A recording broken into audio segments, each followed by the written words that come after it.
ലോകം മുഴുവൻ സുഖം പകരാനായി സ്നേഹദീപമേ മിഴി തുറക്കൂ. ലോകം മുഴുവൻ സുഖം പകരാനായി സ്നേഹദീപമേ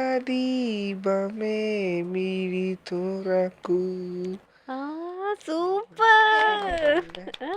നല്ല അടിപൊളി വോയിസ് ആണല്ലോ ദർശു. ആ പപ്പനെ ഇന്ന് വീഡിയോ കോൾ ചെയ്തോ? ആ വീഡിയോ കോൾ ചെയ്തോ? എന്നിട്ട് പറഞ്ഞോ ഇന്റർവ്യൂവിന് വരുതാന്ന്? ഇങ്ങോട്ട് പറഞ്ഞോ? ആ. അപ്പൊ പപ്പ എന്താ പറഞ്ഞേ? പപ്പ എന്താ പപ്പ എന്താ മെടുക്കനായി മിടുക്കനായിന്ന് പറഞ്ഞു. ഈ ബാക്കിൽ ആരാ ഇരിക്കണ ദർശു? അച്ഛനാ മാമ. അച്ചാച്ചനും അമ്മമ്മ. അച്ചാച്ചനും അമ്മേനെയാണോ അതോ അമ്മേനാണോ ഏറ്റവും ഇഷ്ടം? ഇത് എന്റെ അമ്മ, ഇതാ അമ്മ. ഓക്കെ. ഉദാഹരണ സുജാതയില് ആദിയുടെ അമ്മ. അതൊന്നും വേണ്ട. ആദിയുടെ അമ്മ സ്കൂളിൽ പോണ്. ആണോ? Sujatha. Sujatha. Okay, set. Okay.